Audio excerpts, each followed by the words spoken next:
Hello there, my name is Thomas O'Regan, and over the last 3.5 years, me and my wife have built an 11 property portfolio.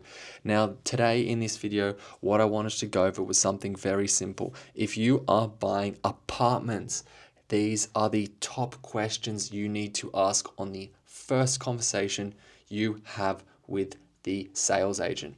Now, it's good to build rapport with the sales agent, anyone you're interacting with, of course, but what is really important to know is, one, how long has the property been on the market? These are the top questions I always ask every single time I call a sales agent to buy a property.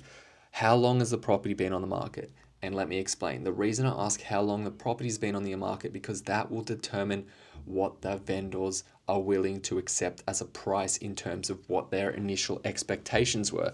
For example, if their initial expectations were, say, $400,000 for the property that they are selling, and the property has been on the market for 6 months, for example, then their expectations might be much lower.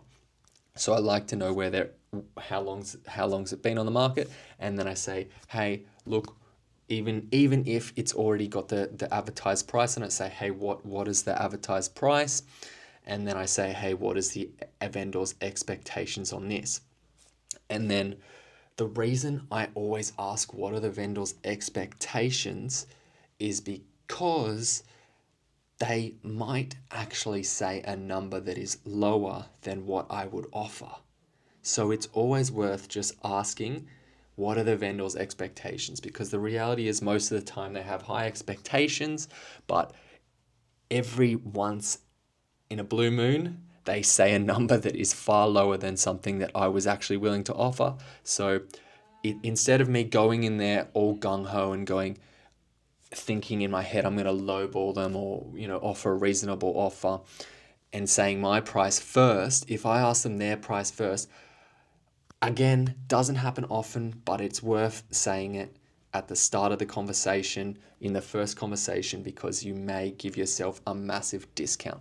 Now, some of the other things I ask is, what is this? Can you send me the strata report? Can you send me the contract to sale?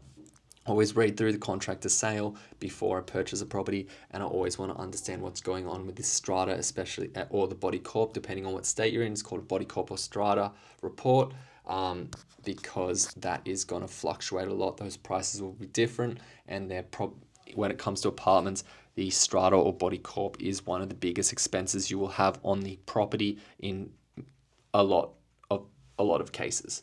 So that's how it goes. That's how our first conversation goes when I call a sales agent, and it definitely helps me get a clearer idea of whether that's a property that I want to purchase or not, assuming that I've done all the other research associated with the property about the market and so on and so forth. Okay, guys, if you have any more questions about property investing, please just write a comment and I will do a video just for you. And if you like these videos, just hit the subscribe button, because I've got a bunch of other videos like this, and they're all designed to help people invest and make money in property as an investor, as a professional property investor. Okay, guys, bye.